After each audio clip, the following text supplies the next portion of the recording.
Buenos días, bienvenidas todos y todos a estas primeras jornadas de puertas abiertas de la Facultad de Humanidades y Educación y sus programas de posgrado. Yo soy Mireya Lozada, profesora del Instituto de Psicología y docente e investigadora de la maestría en Psicología Social.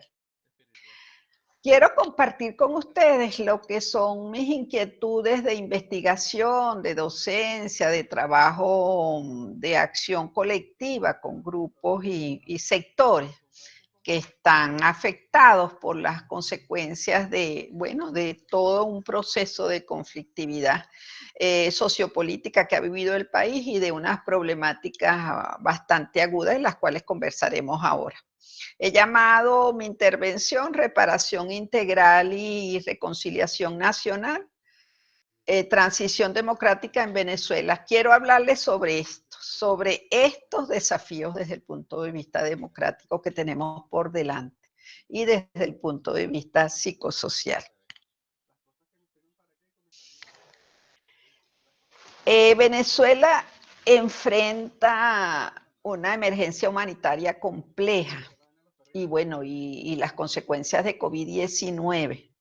Pero también ella está recogiendo las secuelas, el impacto, las consecuencias de un régimen autoritario, de un proceso de desinstitucionalización que se ha venido ampliando y extendiendo a todo nivel en el que las leyes y las regulaciones que guían nuestra vida en sociedad están cada vez más dispersas, más diluidas, y los roles de las instituciones, sobre todo aquellos que deben brindar apoyo y responder al ciudadano en sus múltiples derechos, no lo están haciendo. Venezuela enfrenta desde hace más de 20 años un grado de conflictividad y polarización sociopolítica muy aguda. Y en esa conflictividad y polarización se han violado los derechos humanos, graves violaciones de los derechos humanos que han sido documentadas por la ONU y por la Corte Penal Internacional. También atravesamos un proceso de hiperinflación que tiene muchos años y cada vez se incrementa. Eso tiene una consecuencia muy grave a nivel de la calidad de vida y del costo de la vida de la población. La pobreza del país se ha incrementado a 94,5% según la última encuesta de COVID del 2021. Y los niveles de migración reportados por la ACNUR, que es la agencia que registra la migración del país, y bueno, a nivel internacional, y la ONU dan cuenta de un 20% aproximadamente de la población que en diciembre del año pasado había salido del país. Estamos quedándonos, un número reducido de personas y sobre todo ha salido una población muy joven a diferentes países y bueno, por supuesto que están enfrentando las dificultades que supone la migración y el desarraigo de ella, pero esa migración se produce porque no se consiguen las condiciones mínimas de vida en el país. Para generar una transición democrática en Venezuela se requiere abordar toda la problemática compleja, difícil, desde el punto de vista socioeconómico, político e institucional. Es necesario reparar a las víctimas que han sufrido violaciones de sus derechos humanos en todos los planos, económicos, sociales, políticos, culturales. También es necesario generar un proceso de despolarización social y política, porque la confrontación y esa separación en grupos que se niegan a sí mismos no permite la construcción colectiva de un proyecto de país y rompe el tejido social que permite la convivencia. También requiere la reconciliación nacional, este proceso de transición democrática, porque desunidos, peleados, confrontados, no vamos a construir un proyecto de país y una construcción que tiene que ser colectiva. Entonces, ¿a qué se refiere reparación integral? Desde el punto de vista psicosocial nos interesa hacer énfasis en estos procesos porque es cómo se repara el daño, el dolor, el sufrimiento, las consecuencias desde el punto de vista incluso de daños materiales e inmateriales que se ha causado a lo largo de estos años y que esta situación de conflictividad, autoritarismo y violación de derechos humanos ha generado. Hay las Naciones Unidas en el año 2005 establece un marco ético, jurídico y político que permite fundamentar unas políticas de reparación integral a las víctimas. Es un deber de los estados y un derecho del ciudadano a exigir esa reparación de lo que fue el daño que se le causó individual y colectivamente. Esto supone una perspectiva preventiva y reparadora que contempla varias acciones. Primero, restitución de los derechos, de los bienes y libertades de esas personas a las quienes han sido violadas sus derechos humanos. Indemnización compensatoria por el daño material o inmaterial que se haya causado. Es necesario ofrecer programas de rehabilitación física, psicológica y social y garantías de no repetición de esa violación de derechos humanos. La reparación tiene unos ejes que es ¿qué pasó? Que es la verdad. ¿Cómo hacer justicia? Y cómo registrar eso que pasó y esas formas de reparación y de justicia que se establezcan y que se implementen para que no vuelva a repetirse una situación similar. Este proceso de reparación es simultáneamente político, jurídico y psicosocial y contempla adelantar investigaciones judiciales en relación a cuáles fueron las violaciones de derechos humanos que se cometieron, cuáles son las medidas legales para hacer justicia en ese caso.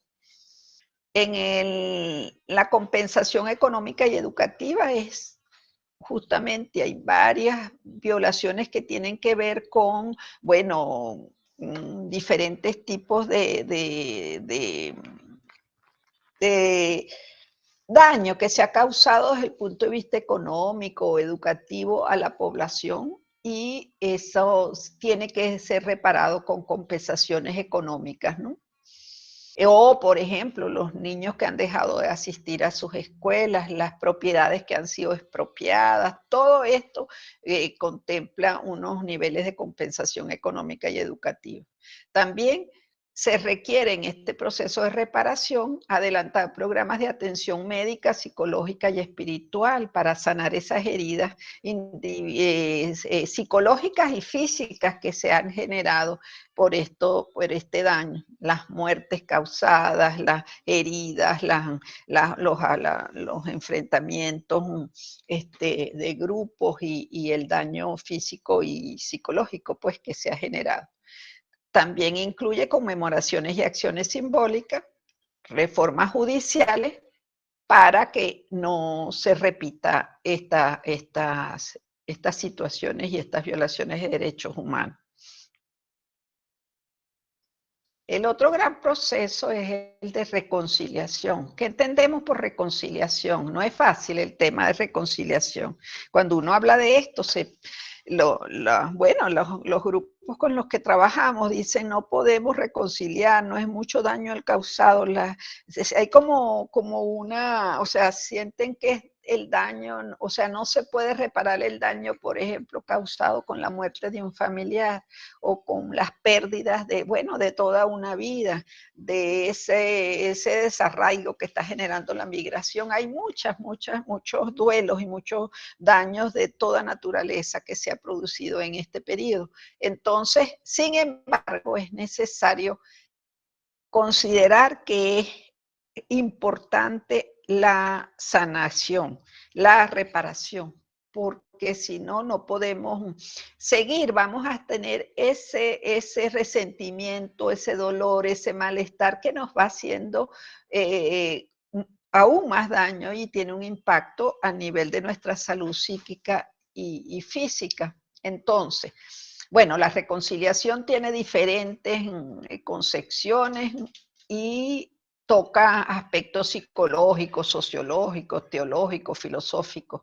e incluye diferentes niveles, a nivel personal, interindividual, social, religioso, cultural, político. En general, la reconciliación se ha dado en países en contextos post-conflicto, post-violencia. Hay algunas experiencias muy simbólicas y muy significativas a nivel mundial.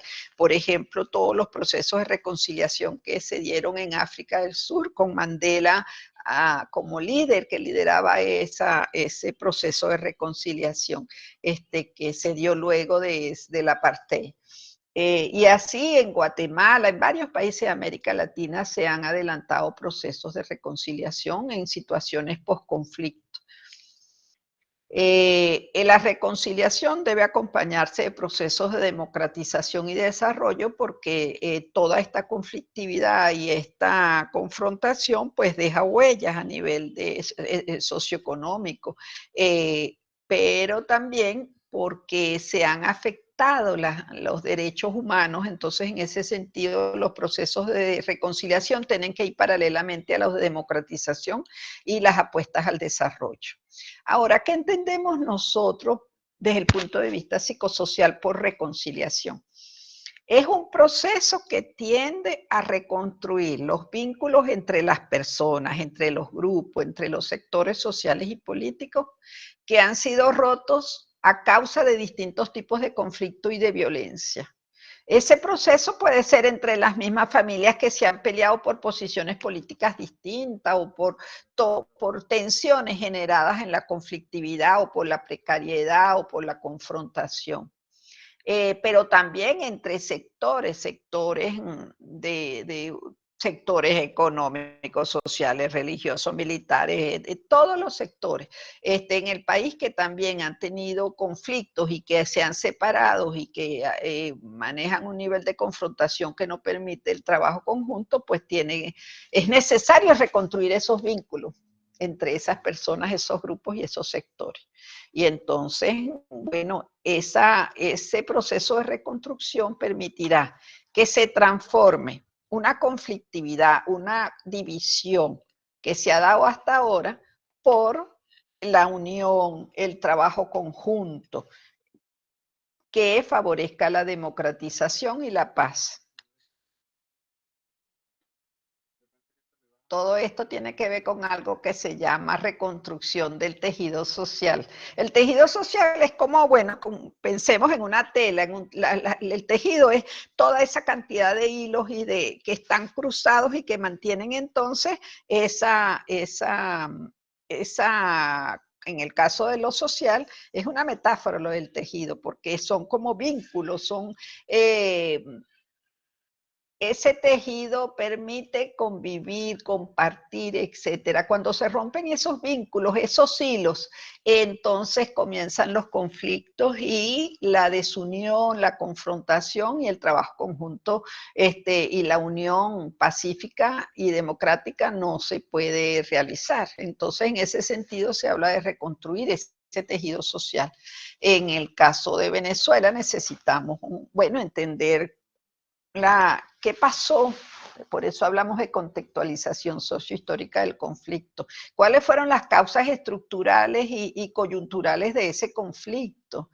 ¿Cómo nos transformamos en este tiempo, nosotros mismos y los otros? Entonces tenemos que resignificar y transformar esas representaciones. El otro no es el enemigo, es el adversario político, o es el familiar que piensa distinto, o eso es necesario resituarlo, resignificarlo para poder trabajar en conjunto y para poder ver cuáles son los universos simbólicos que compartimos. Cuando hablamos de universos simbólicos se refiere a los elementos de orden religioso, deportivo, musical, geográfico, etcétera, que compartimos como país, pues.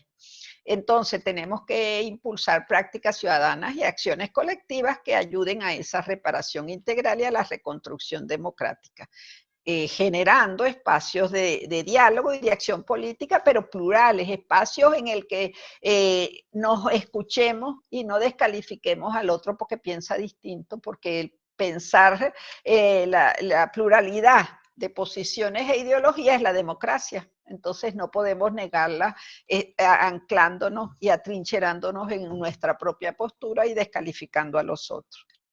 Esta reconstrucción del tejido social es sanar nuestras relaciones y reconstruir nuestra memoria. ¿Qué pasó? ¿Por qué pasó? Y cómo podemos seguir con todos los aprendizajes que también nos deja esta situación. Es como un nuevo marco para la convivencia. Y reconocer que nosotros nos complementamos más que negarnos en la confrontación. O sea, la construcción colectiva del país requiere ese encuentro de sectores mayoritarios y minoritarios del país y un sentido de pertenencia y una responsabilidad colectiva en el destino del país. Es decir, nosotros, ¿quiénes somos nosotros? Todos los venezolanos trabajando a favor del país y con un futuro común compartido que es la reconstrucción democrática y un proyecto de país que incluya a todos. En ese sentido es un modelo inclusivo y que defienda los derechos humanos, sociales, políticos, culturales, reparar a las víctimas, a generar los procesos de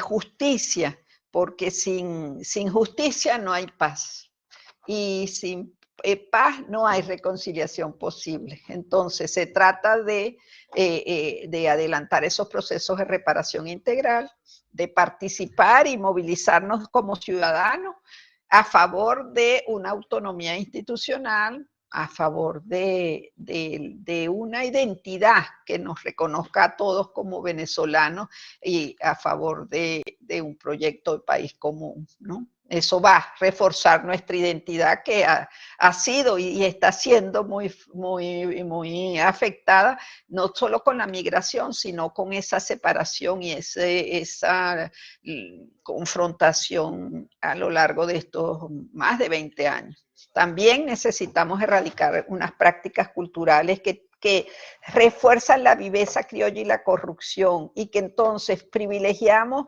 nuestros intereses personales, grupales, familiares o partidistas antes que el bien común. Incluso nos apropiamos de esos bienes colectivos a título individual o personal particular. Y afectamos, por supuesto, el patrimonio del país, en lo que es el bienestar colectivo.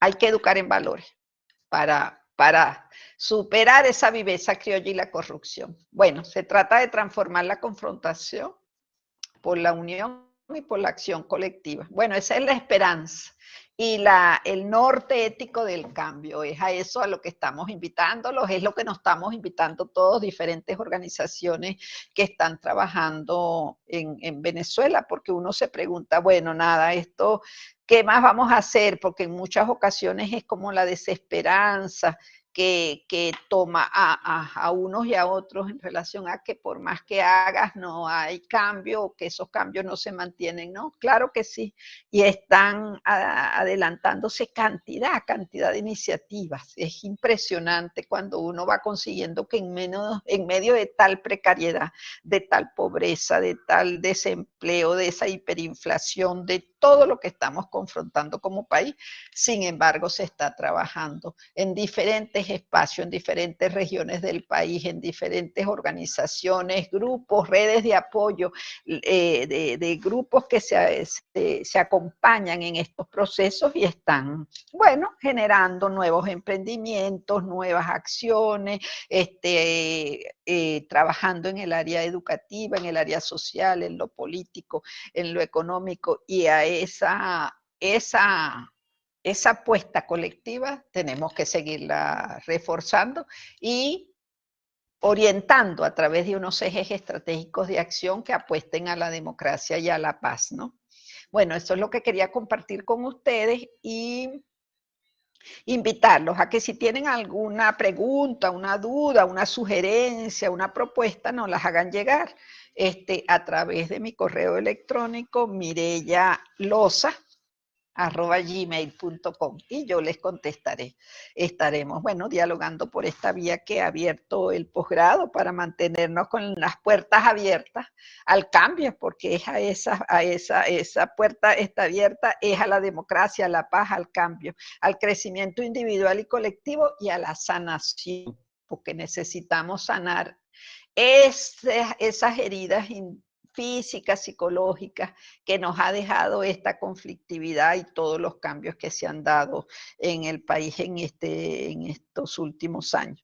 Entonces, bueno, muchísimas gracias por participar en este espacio virtual y en esta invitación, y los esperamos también en nuestros cursos y en los programas de posgrado de la facultad que adelantamos también proyectos de investigación que tienen que ver con estas áreas. Y en el caso de psicología, pues nos interesa enfatizar la importancia de sanar, de reparar las heridas individuales y colectivas para seguir adelante y que ello no tenga una consecuencia aún mayor desde el punto de vista de impacto psicosocial en nuestra vida. Entonces, estamos allí para compartirlo, para hacer el trabajo conjunto. Muchísimas gracias.